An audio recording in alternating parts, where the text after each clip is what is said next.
बबलू हाथी सुबह सवेरे अकेले वन में टहलने के लिए निकला। वह अपने ही धुन में चला जा रहा था। लगता था उसके दिमाग में कोई उलझन है जिसे वह सुलझाने की कोशिश कर रहा था।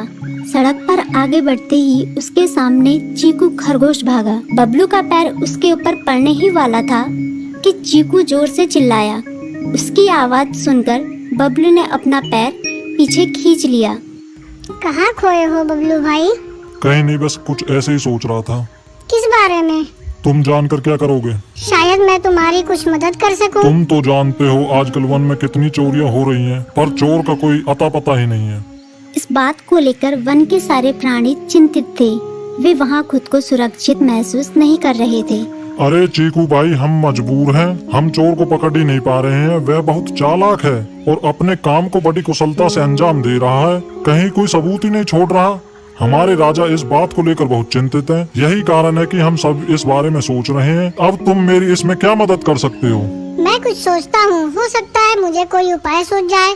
प्रयास करने में कोई हर्ज तो नहीं है। तुम ठीक कहते हो चीकू, लेकिन वन के गुप्तचर भी अभी तक इसका कोई हल नहीं निकाल सके। इतना कहकर वे चुप हो गए। बबलू की बातों ने चीकू को सोचने के लिए मजबूर कर दिया। चीकू को उदास देखकर बबलू बोला, तुम अपना मन छोटा मत करो। मुझे अच्छा लगा कि तुमने मेरी परेशानी को समझा। कभी मैं भी इस वन के लिए गुप्तचर का काम करता था। एक बार मेरी टांग टूट जाने से मेरे अंदर फुर्ती नहीं रही। तब से मैंने यह काम छोड़ दिया।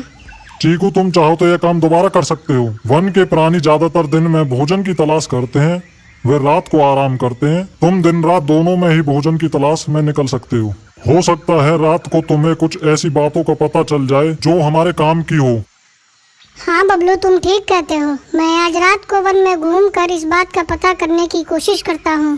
थोड़ी देर बातें करके चीकू अपने बिल की ओर बढ़ गया और बबलू अपने रास्ते चला गया। चीकू के दिमाग में अभी तक बबलू की कही बातें घूम रही थी। उसे समझ नहीं आ रहा था वह बबलू की मदद कैसे करे। दिन भर वह उसी उधेड़-बुन में लगा रहा। शाम होते ही चीकू कुछ सोचने लगा और वह चुपचाप बिल से बाहर निकल आया। चीकू की पत्नी ने देखा तो बोली, इस समय कहाँ जा रहे हो? बाहर खतरा है। खतरा तो सुबह भी रहता है, लेकिन खतरों से डर कर हम भूखे तो नहीं मर सकते। मैं बाहर घूम कर आता हूँ। इतना कहकर चीकू रात को बिल से बाहर निकल आया। कुछ दूर जाकर उसकी नजर बंकू उल्लू पर पड़ी, जो कुछ ही दूरी पर था। वह पेड़ की डाल पर बैठा अपनी गर्दन चारों तरफ घुमा रहा था। वह तेजी से पेड़ की एक डाल से दूसरी डाल पर उड़ रहा था। बंकू की नजर उस पर नहीं पड़ी थी। कुछ सोचकर चीकू पेड़ के पीछे से बाहर निकलकर थोड़ी खुली जगह पर आ गया और वहां से बंकू उल्लू को देखने लगा। बंकू ने चीकू को अंधेरे में भी देख लिया, पर उसने उसमें कोई उत्सुकता नहीं दिखाई और अपनी गर्दन चारों ओर घुमाता रहा। चीकू बड़ी देर तक बंकू की हरकतों पर नजर रखे रहा। वह थोड़ी देर तक खुले मैदान में खड़ा रहा, पर बंकू ने उसे देखकर भी अनदेखा कर दिया।